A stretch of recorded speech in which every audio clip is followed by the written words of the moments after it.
الحمد لله والصلاة والسلام على رسول الله وعلى آله وصحبه أجمعين أما بعد فيا إخواني في الله മഹാനായ ഇമാം ഷൗക്കാനി റഹിമഹുല്ലാ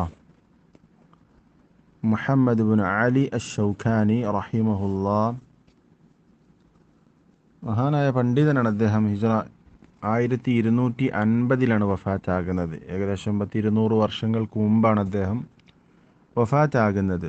അദ്ദേഹം പറയാണ്, ഇന്നൽ ബാത്തില വഇൻ ളഹറ അലൽ ഹഖ് ഫി ബഅദിൽ അഹ്വാലി വഅലാഹു فإن الله سيمحقه ويبطله ويجعل العاقبة للحق وأهله.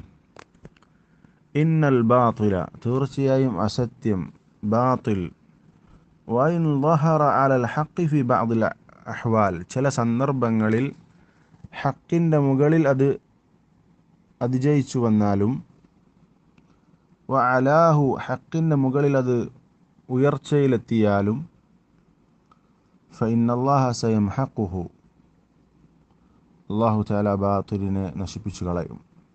ചില ഘട്ടങ്ങളിലെങ്കിലും ഹക്കിൻ്റെ മുകളിൽ ബാത്തിൽ വന്നിട്ടുണ്ടെങ്കിലും, ഹക്കിനേക്കാൾ ബാത്തിൽ ഉയർന്നു നിൽക്കുന്ന അവസ്ഥ, സത്യത്തേക്കാൾ അസത്യം ഉയർന്നു നിൽക്കുന്ന അവസ്ഥ ചില സന്ദർഭങ്ങളിലെങ്കിലും ഉണ്ടായിട്ടുണ്ടെങ്കിലും അല്ലാഹു തആല ബാത്തിലിനെ ഇല്ലാതെയാക്കും. വയുബ്തിലുഹു അതിനെ നശിപ്പിച്ചു കളയും. വയജ്അലുൽ ആഖിബത ലിൽ ഹഖ് വഅഹ്ലിഹി അല്ലാഹു തആല ഏറ്റവും സുന്ദരമായ മനോഹരമായ അവസാനം അല്ലാഹു നിശ്ചയിച്ചിരിക്കുന്നത് ഹക്കിനും ഹക്കിൻ്റെ ആളുകൾക്കുമായിരിക്കും, സത്യത്തിനും സത്യത്തിൻ്റെ ആളുകൾക്കുമായിരിക്കും അവസാന വിജയം ഉണ്ടാവുക അവർക്കായിരിക്കും. നല്ല പര്യവസാനം, മഹ്മൂദത്തായ ആഖിബത്ത്, അത് സത്യത്തിനായിരിക്കും, സത്യത്തിൻ്റെ ആളുകൾക്കായിരിക്കും. ചില ഘട്ടങ്ങളിലെങ്കിലും സത്യത്തിൻ്റെ മുകളിൽ അസത്യം ആകുന്നുണ്ടെങ്കിലും അവസാന വിജയം അത് ഹക്കിനും സത്യത്തിനും സത്യത്തിൻ്റെ ആളുകൾക്കുമായിരിക്കും എന്നാണ് ഇമാം ഷൗക്കാനി റഹിമഹുല്ലാ പറഞ്ഞിട്ടുള്ളത്.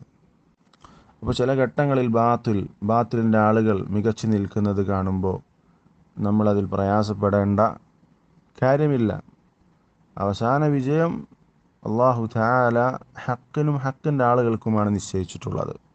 ബാത്തിലിനെ അല്ലാഹു നശിപ്പിച്ചു കളയും, ബാത്തിലിൻ്റെ ആളുകൾ അല്ലാഹു തആല തകർത്തെറിയും എന്ന് വിശ്വാസി മനസ്സിലാക്കണം. അത് നമ്മെ സംബന്ധിച്ചിടത്തോളം നമ്മളെപ്പോഴും ഓരോ വിശ്വാസിയും അവിടെ ഹൃദയത്തിൽ കുറിച്ചു വെക്കേണ്ട ഒരു കാര്യമാണ്.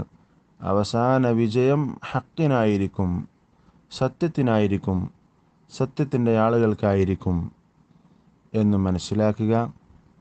അല്ലാഹു തആല ഹക്കിൽ അടിയുറച്ചു നിൽക്കാൻ, ഹക്കിൻ്റെ ആളുകളുടെ കൂടെ നിലകൊള്ളാൻ, ഹക്കിൻ്റെ ആളുകളായി ജീവിക്കാൻ നമ്മൾക്കെല്ലാവർക്കും തൗഫീഖ് നൽകി അനുഗ്രഹിക്കുമാറാവട്ടെ.